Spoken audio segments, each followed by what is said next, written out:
Hello, my name is Maudlin. I'm back and I have amazing news.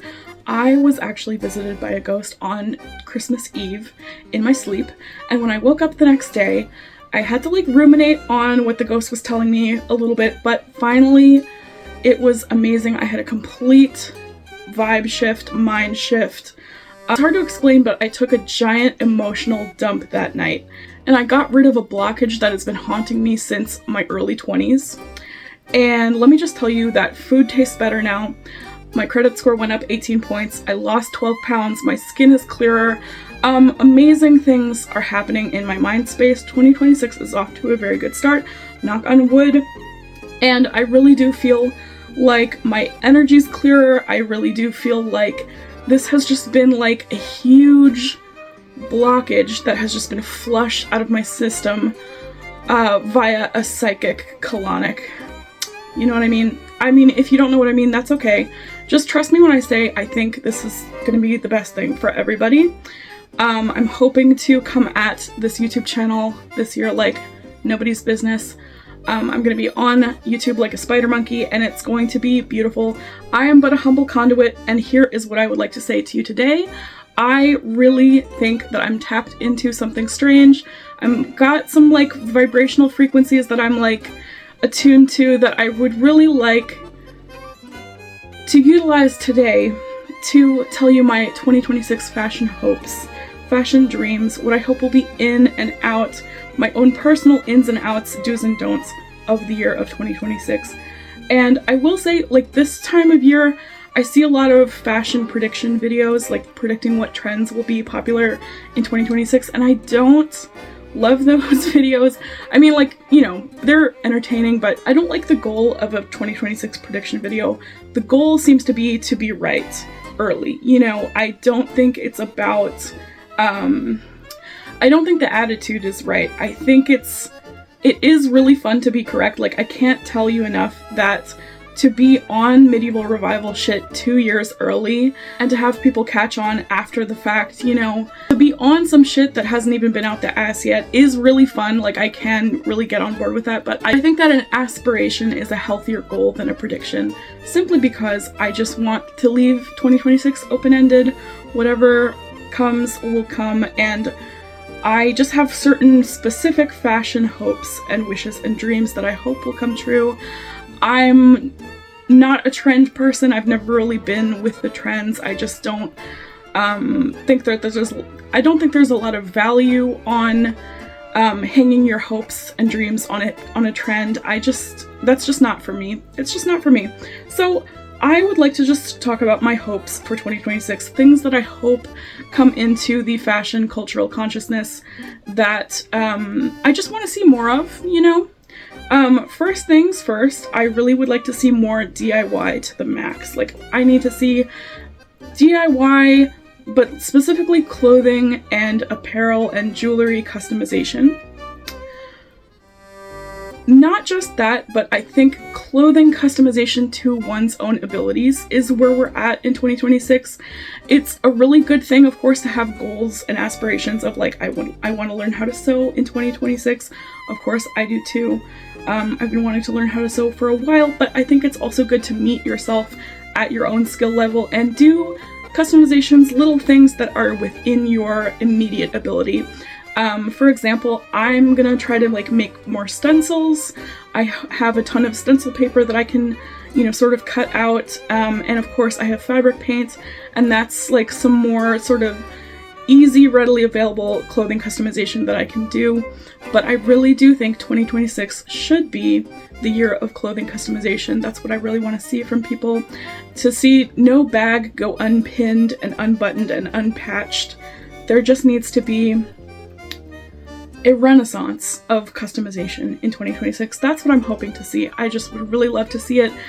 I don't really care about being on trend, but I want everyone, including myself, to have a lot of fun with customization. Another thing I'm hoping to see in the fashion realm is big bust accommodation. This is going to sound very strange to anyone who doesn't have this specific problem, but it is a very specific problem to not be able to fit into the bust line of the right clothing fit for your waist.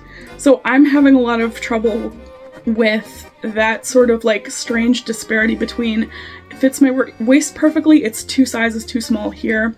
That's just unacceptable. I mean, I really don't know what, if anything, fashion companies are doing to accommodate people with larger busts, but like we're not a non-zero number of the population. Like it feels like there could and should be sort of like, just like there's tall and petite sizing, like it feels like there should be like busty sizing. I mean, that's what I'm hoping to do if I ever start like a fashion company, is just to have like regular sizing as well as like busty sizing specifically. Because I have never been able, like I to this day can't find a button-down shirt that fits me that isn't just like a huge painter's smock. You know what I mean? Like it's just getting ridiculous at this point. Last but not least, for my hopes and dreams for 2026, I will say sloppy and messy and lived-in sort of looks are what I want to see from people. I'm hoping that there's going to be sort of like backlash against this sort of artificial intelligence, artifice, sort of saturated content that we see a lot of. So it would be nice to see like people with a full beat of makeup, but with their like acne and acne scars showing through. I mean, like I just think that sort of like lived in, seamless but not perfect sort of looks would be primo. I really want to see more of that, of course. And now for my own personal ins and outs for 2026. My own personal ins, I would say books. I know that's crazy, hear me out.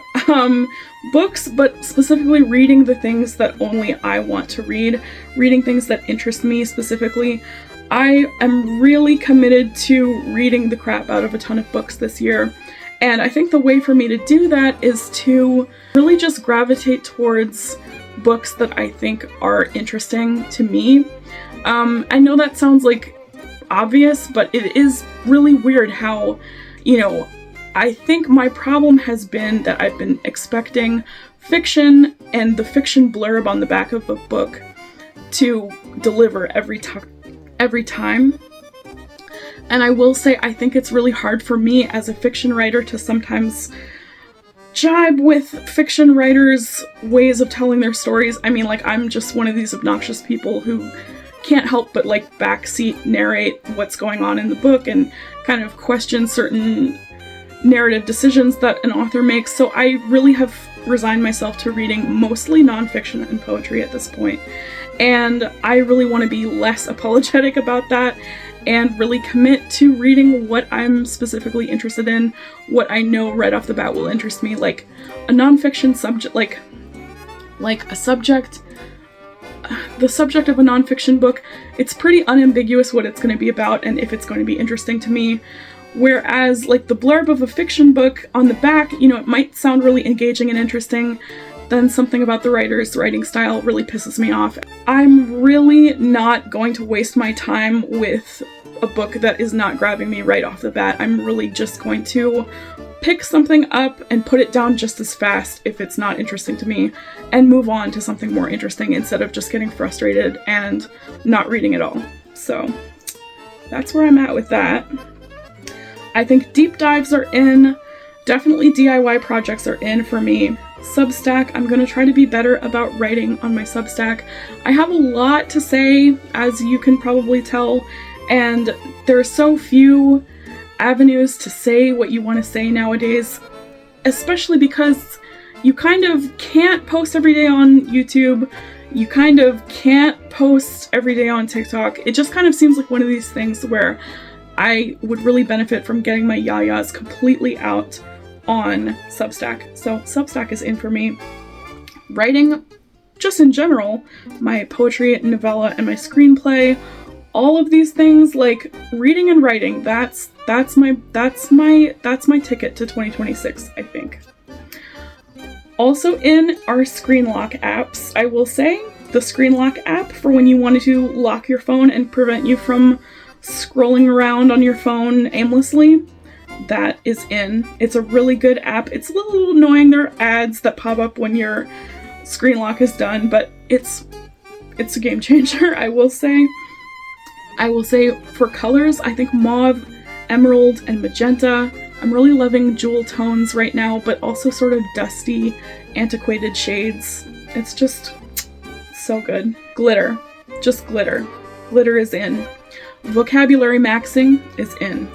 I found this website, and I'll try to link it in the description below, that is all about weird, antiquated, strange English words. It's priceless. Amazing vocabulary maxing to be done on that website. I think just in general, intellectualism, just shameless, brute force intellectualism for this year is a go. It's in. I'm really done with apologizing for thinking and having thoughts and having a lot of opinions and feelings and emotions. We're done with that. I really think for me, niche cinema on Eternal Family. I just signed up for an Eternal Family account, and so far I've really enjoyed the selection of weird things they have on there. So that is an in for me for sure. I think this is, hear me out, bickering. I really do think that if anyone tries to get in my face this year, it'll just be an immediate it'll be an immediate bicker from me. And I do think that that's like maybe toxic, but I don't think our ins, you know, like ins should be realistic. And I'm in this phase of my life where I don't want to take anybody's shit anymore. So it does seem like bickering, being argumentative, debating, being combative might be a little bit in, for better or for worse. We're just going to leave that in there. And I will say fiber maxing. I really do think getting more fiber is going to be something that I am committed to this year. I just, yeah, more fiber. We need it. More fiber.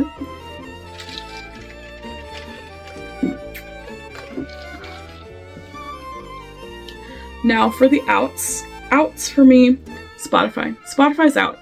Spotify's out. I don't know if you heard, but it just sucks. It just sucks ass. It's just the assiest website in the whole world. Another out, pseudo and anti-intellectualism. Pseudo and anti. No more pseudo, no more anti-intellectualism. We can't do that anymore. Catastrophizing is out. Trend maxing is out. I don't care what's on trend. I'm just never gonna care. Bandwagons, related, but also out. Doing things for the camera is out. Like, I think it's healthy to have a day where you do something cool and you don't take pictures of it. Like, I think that's okay. I think that's actually very healthy and normal and fine. Protein maxing is out. We're getting too much protein. It's wreaking havoc on our stomachs. It's just, fiber is in, protein is out. Doom scrolling is out. Doom scrolling is out. We are in, they are out. I don't know if you heard. Well, I hope you're having a wonderful 2026 so far. This has been my ins and outs, do's and don'ts, fashion hopes and dreams for 2026. I hope you enjoyed. I'm curious what you have up your sleeve for ins and outs for 2026. Please tell me about it in the comments. I'm always curious to hear from you. And until next time, bye!